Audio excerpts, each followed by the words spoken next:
The first game for round 16 is in the books. I had the one player, which meant that extra time was super frustrating, especially when my one player was very, very highly owned. I will say thank you to Scott Drinkwater for the amazing try, the amazing viewing for my eyes. That was amazing as a Cowboys fan. I did tip the Panthers, and I thought they were going to win pretty comfortably after that first half, but Cowboys turned it around and showed that they do have some ticker and they can win these types of games. So, yeah, awesome finish for Drinkwater. That was amazing to watch, so well done to him. But, obviously, yeah, the frustration comes from not owning anyone else, especially those middle forwards, the Fisher Harrises, the Sorensens, these types of guys that got that extra 9 minutes. Cogger, obviously, as well, was amazing. So let's start with Jack, and 74 in the 89 minutes there. Got the field goal, the early try assist, 3 offloads there, firing a 66 kick meters, running the footy, turnover tackles, doing it all. Is that Nathan Cleary in a mask? I'm not sure. Cleary's just going, this is how you do it, bro. If you want to have really good fantasy scores, just do this. It's what us number 7s do for Panthers, you know? Just how it goes. Yeah, at under 400k, wow, you're taking that every day of the week. Not a lot of people brought him in, so this is an easy site to look at, guys, called yafss.com, yet another fantasy site. Popular trade-ins, it shows you who's been traded already. So Reece Robson being in that first game, 148 traded him out. So pretty big, to be honest with you, when about 50% or 40, just under 50, I think, own Reece Robson. It's a big chunk of people that have removed him on already, but I completely understand if you did need a hooker this week, that Robson to Turpin was a play. 26 so far have traded out Damien Cook as well. So interesting there how that's played out. In terms of players that were there last night, you had Scott Sorensen, 41. So 4% of the top 1,000 brought Sorensen in. And no one else from that game, was there? No. Nico Hines already been traded in 103 times. If you are looking at the captaincy stats, I'll give you a little helping hand on that one. 76% of people already had Hines. 7.1% captaining Moses. That means they've traded Moses to Hines, most likely. Or Moses to Ponga. The other one there would be Cody Nikorima, 0.6% captain. That would be Cody Nikorima to Ponga, who they then have captained. And Burton as well, and potentially have traded for Ponga or something like that as well, and captained him. So I think Ponga might be up a little bit, and Hines will probably be in the 80s, I think, by this point. Although, what I should say there, though, is it says 100 people have traded in Hines. So, yeah, I'm not sure how that captaincy stat works, if he's already been added to that or not. But, yeah, he was not owned by 76% of the top 1,000 just before this week. I think it was in the early 60s. So, yeah, that's that one there that I wanted to point out just for you guys to have a look at. If you are anywhere around that top 1,000, plenty of cool things to look at. Or if you're aspiring to get into the top 1,000, you can check that out as well. So yeah, Cogger, amazing. Is he a buy from next week? No, this is the week to get him. Well done. Or last week. Good stuff. Did in 69. He was terrific. Again, he seems to be doing this a little bit more lately, which is good. And the Cowboys need him and showed why he is very much around the Queensland side. He did not look like it at the beginning of the year, but he's improving from here. Sunday Taruva, 61. So 16 tackle breaks. I don't know the last time I've seen 16. It's been a while. I've seen a lot of 12s. I've seen a 14 recently. I don't remember the last time I saw a 16. Let me know in the comments the last person someone hit 16 or above, because that's impressive. 215 meters on that one. We'll get to Dylan Edwards in a sec. He had astronomical run meters there. James Salmon, this is what he does. He does score well when he plays 6, 40 plus, 45 plus there. Pretty comfortably for Jamin, and a 61 in this one. If we don't see a Luai backup, you know where Salmon's going to be. And he's such a solid guy that you can throw in there and play that position. He had a try assist. He had a try in there. Did amazing work around the footy a bit. Kicked the ball a little bit as well and wasn't too bad at it. Lindsay Smith, 60 in 62 minutes. Wow. The man can play when he gets the big minutes, right? He's had a few times this week where we look at his score and go, wow, that's impressive. But yeah, not many people own him. 1.5. Good on you guys for carrying on to him. And Peachy on the brought him in. 1.4. He got a 59. So not a lot of passing in this one. 7 tackle breaks. He did have 3 offloads. So yeah, when he was getting tackled, he was like, yeah, fine, I'll pass it now. That's the first time I'll pass it. 167 meters. Did have a forced dropout as well. So good stuff for him. Drinkwater we spoke about. I think he had a pretty solid game. Got the try early. Did enough, I suppose. Obviously, did enough to help them win. I hope that gives him and the team a lot of confidence to show that, man, he's electric. He's such an important player. He moves so well. They pretty much, I think a couple of them barely touched him, which got a few tackle breaks. But the amount of times he could have got, he probably could have got 2 or 3 more tackle breaks, but like Sorensen didn't even get near him. Edwards didn't get near him, and it was one other, maybe the center, trying to come back on the inside and grab him. Didn't even get near him either. So he's so fast.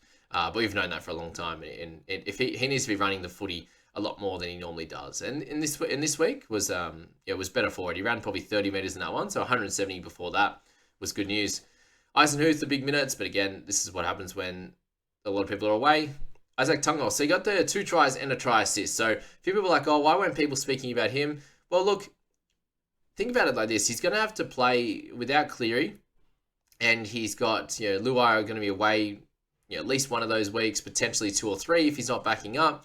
And Bayern round 19, it was all okay, but he's coming back from injury, so there's a lot there. So that's why a lot of people weren't speaking about him, but he was definitely an option. We just didn't speak very heavily about him here anyway. Cole Felt there, 54, so he continues to do it for the fantasy amateur boys who did not actually select him, but told people to select him at about 300k.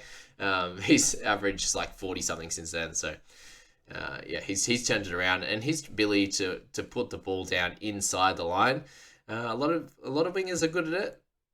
There's not many that are better, I don't think, than Kyle Felder. He might not be the most athletic in terms of acrobatical, but he knows how to get at a ball in one hand, hold on tight, and lock it down in that spot. Even diving outside and just popping it in there, he very rarely misses on that one.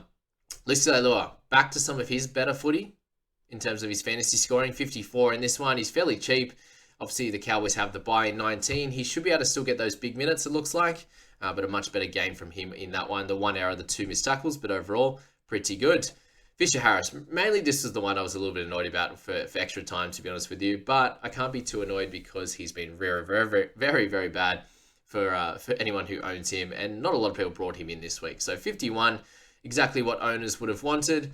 It's just very strange with him at the moment. He can't be fully healthy because he did look a lot better in this game, I will be honest, but they took him off with about 5 or 6 minutes to go when the game was tied. So fitness-wise, knee-wise, I'm not sure if that's the where he's at the moment, because when you have so many experienced guys, the one guy you want is Fisher-Harris on your side. So he must have been tired. He must be something happening in that one, because they brought Lindsay Smith back on for that 5 or 6 minutes. So very interesting on that front. Just for the experience-wise, they just didn't have a lot on the park.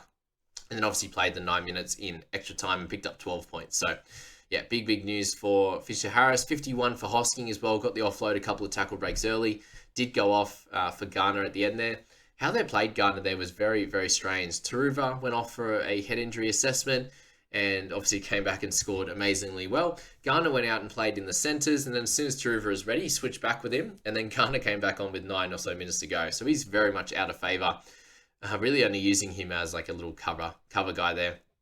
Sorensen, the 47. So he was going very, very low at the beginning of this game, and then he had one run where he went 3 or 4 tackle breaks and a line break, 20, 30 metres. I was like, cool. He literally just, whatever he was, I think it was like 4 in 20 minutes, and then he was straight up to 25 in 30. It was like, yeah, great. But he ended up okay. And he's someone that was brought in, as I said, 41 times this week. 41, and he was on by about 6 or 7. So I think he's a bit over 10, like it'd be 11 or 12%, which is not too bad. A 47, you obviously wanted more, but it's fine. It's about in that mid-range. You take it. He's obviously priced at a little bit over 50 though, so there's that. Finafiaki, he is a really good player. I'm very interested to see how they're going to use him going forward. I think he needs to play. I think he can play in the middle. He has a very, very big body. Maybe a little bit like on the edge of that middle section, and you can get him at sort of running it close to second rowers or some of the middle guys there, and kind of just pick and choose who they want him to run at. And obviously, when Robson is back, he can direct him around a little bit. I think they can use him more than just that 15-20 minute guy off the bench is what I'm saying. So maybe it is 15-20 in there, maybe 15-20 in the middle, because I think he's terrific. No negatives in this game. Got the try. Very, very good ball runner. And they didn't use him a lot either with just the 48 metres, but showed he could get 3 tackle breaks and a try in just 48 metres. Jason Taumalolo, actually really impressed with how he looked on the offensive side. He did miss 7 tackles, and that wasn't great, but 4 tackle breaks, 200 metres gain, and a line break. Jace looked great, and a welcome back to him. Again, not one we would look at picking up, but it was good to see him back playing really well. Dylan Edwards, he's been super frustrating. There's no way around that. I was personally looking to grab him in round 14, and very lucky that things changed I suppose that was where the luck happened there. Things changed where I didn't get Edwards, and I ended up getting Chancellor Cookstone in 13, and that worked out well. So I didn't need another wing fullback from there. So Edwards avoided him, but 333 run meters is crazy. He did have a penalty, 2 errors, and 3 missed tackles, so that kind of cooked him a little bit. But no attacking stats in this one. Is it harder when they don't have their full complement? I think so. He's just going to work hard with the running, and unfortunately wasn't involved in too much of the attacking stats. He did have one where he went over and whoever was in front of him was an obstruction, so that would have been the big points that you need. So some of that luck just isn't happening with Edwards at the moment, and you're obviously going to hold him now. He's priced under 50. He will be priced even further under 50, so he's definitely a guy that can just go on a bit of a run of 60s and 70s, so it's very hard to sell him, but it's just frustrating how he's scoring at the moment. Jake Granville, the 37, he had 53 tackles in this one. He had 7 or 8 misses early, but 11 in total there, and 1 error. Did have a try assist, which was a nice one to for Yaki there. Did a great job covering, really. 89 minutes in the middle when you haven't done that in a long time was very, very good. So well done, Jake, in that one. And then you had Jenkins got a try in his first game here of the year. Very exciting for him. He's a good young talent, as we know.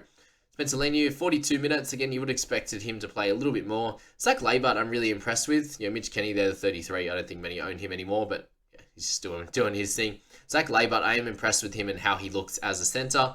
A nice offload for that try. It was really, really good. And then you go to Hilam Lukey there was the frustrating one of this day. 22 for him. The 49 minutes had 5 missed tackles and a penalty. But copped an elbow from the other team there. And then so he gets the missed tackle plus had to go off the field. And there sounds like there's potentially some facial fracture there. So if you do own Lukey there and you're hoping for him to at least be there for next week as well, it sounds like he won't be at a minimum. It seems to be 1 to 3 weeks. It sounds like NRL Physio said for these small fractures, and anything worse than that could be out a bit longer. But very frustrating. And again, this is one where having to trade him last week, it did end up with a bit of luck in my squad as well. So we'll definitely acknowledge that while we're here. Semi Valame started really well. Bulldozed a couple of players, but 23 in his 89 minutes.